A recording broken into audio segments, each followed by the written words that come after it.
अस्सलाम वालेकुम दोस्तों, कैसे हैं आप लोग। सब उम्मीद करता हूँ ठीक ठाक होंगे, खैरियत से होंगे। अच्छा दोस्तों, आज हम लोग आपके लिए अल्फला ग्लास टेक्निकल चैनल की तरफ से एक टेक्निकल वीडियो लेके आए हैं जिसका साइज़ 2 फीट बाई 10 फीट की विंडो है और ये वीडियो का पार्ट नंबर 15 है। ठीक है, इसमें हम लोग सीखेंगे इसका माल किस तरीके से निकालते हैं, जिसमें एक पल्ला हमारा ये फिक्स होता है और साइडों पर 2 स्लाइडिंग होते हैं। ठीक है, अक्सर ये आपने साइज़ देखा होगा, ये टीवी लॉन्च में भी साइज़ आता है, किचन में भी आता है, ड्राइंग रूम में भी ये साइज़ आता है। तो ठीक है, इसका माल हम लोग कैसे निकाल सकते हैं। असल पे ये वीडियो बनाने का मकसद ये है, तो जो नए लोग हैं, जो नए फैब्रिकेटर हैं, नए ठेकेदार वगैरह, नई कंपनियां वगैरह हैं जो कि माल खुद अभी निकाल के तो माल निकालने के बाद फैब्रिकेटर को लेबर रेट पे काम देना चाहते हैं, तो ये उनके लिए। ठीक है, आप लेबर रेट को लेबर पे काम देना चाहते हैं तो 30 से 40 से 50 रुपये इसकी लेबर का रेट होगा। ठीक है, अगर आप लोगों ने माल खुद निकाल के दे दिया, इसमें आपका पैसों का तो बहुत ज़्यादा फ़ायदा होगा,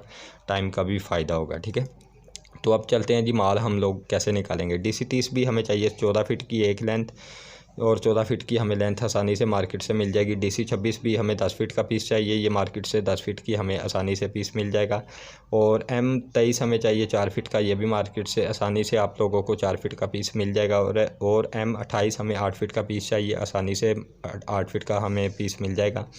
और M-24 हमें 10 फीट का पीस चाहिए, ये 10 फीट की आपको लेंथ 10 फीट का पीस आसानी से मिल जाएगा। ये 2 पीस चाहिए। ठीक है, ये बाकी सारे एक एक पीस चाहिए और ये हमें 10 फीट के 2 पीस चाहिए। ठीक है, अक्सर आपको जो डीलर वगैरह वो घुमाने की कोशिश करेंगे तो आपको ये 4 फीट का नहीं मिलेगा, ये 8 फीट का नहीं मिलेगा, ये 10 फीट का नहीं मिलेगा, 14, 16, 18 की लेंथ लेनी पड़ेगी। अगर डीलर आपको ऐसी बात कहते हैं तो उसको बोलें भाई हमें ये एक एक पीस दे दें। ये जैसे ही एक डीलर के पास जाएंगे 1 पीस ले लेंगे, दूसरे के पास जाएंगे 2 पीस ले लेंगे, तीसरे डीलर के पास जाएंगे 3 पीस ले लेंगे। इससे आपका पैसों का बहुत ज़्यादा फ़ायदा होगा। ठीक है, अगर फ़ायदा होगा तो भाई को दुआओं में याद रखिएगा। मेरी वीडियो को लाइक कर दें, चैनल को सब्सक्राइब कर दें, सदका जारिया समझ के। अस्सलाम वालेकुम।